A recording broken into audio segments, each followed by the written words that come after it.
ഒരു പെണ്ണിനെ പ്രേമിക്കാൻ പറ്റണ ചെക്കന് കാണുന്ന പെണ്ണുങ്ങളൊക്കെ പ്രേമിക്കും. പ്രേമിക്കൂലെങ്കിൽ ആരും പ്രേമിക്കൂലല്ലോ. കക്കണോ എവിടെ ചെന്നാലും കക്കും.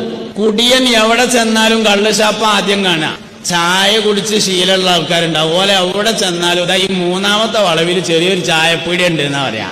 നിക്കരിച്ചോ എവിടെ ചെന്നാലും നിസ്കാരപ്പള്ളിയെ കാണാം. കള്ളുടിയൻ എവിടെ ചെന്നാലും കള്ളുഷാപ്പ കാണാം. പ്രേമം ഒരാളുടെ ഉണ്ടെങ്കിൽ ഒരു പെണ്ണിൽ മാത്രം ഒതുങ്ങൂല. അത് ഇന്നത്തെ സാഹചര്യം മാറി. നാളെ വേറൊരു ഓഫീസിക്ക് ജോലി മാറിയാൽ അവിടെ ഇതിനേക്കാൾ ചൊറുക്കുള്ള വേറൊരു പെണ്ണുണ്ടെങ്കിൽ അതിനെ പ്രേമിക്കും. കാരണം പ്രേമിക്കുക എന്ന ഗുണം അല്ലെങ്കിൽ ഒരു ദോഷം ഒരാളിൽ ഇരിപ്പുണ്ടെങ്കിൽ അത് ഒരു പെണ്ണിൽ മാത്രം ഒതുങ്ങണതല്ല. കുടിയെ ഒരുത്തോൾന്ന് മാത്രമല്ല കുടിക്കുക, എല്ലായിടത്തും കുടിക്കും. തള്ളൻ ഒരുത്തോൾന്ന് മാത്രമല്ല കേൾക്കുക, വാപ്പാന്റെ പേഴ്സന്ന് വരെ കക്കും. അതുകൊണ്ട് പ്രേമിക്കണവൻ ഒരാളിൽ മാത്രം ഒതുങ്ങൂല. സാഹചര്യം മാറുമ്പോൾ അടുത്തൊരാളെ പ്രേമിക്കും.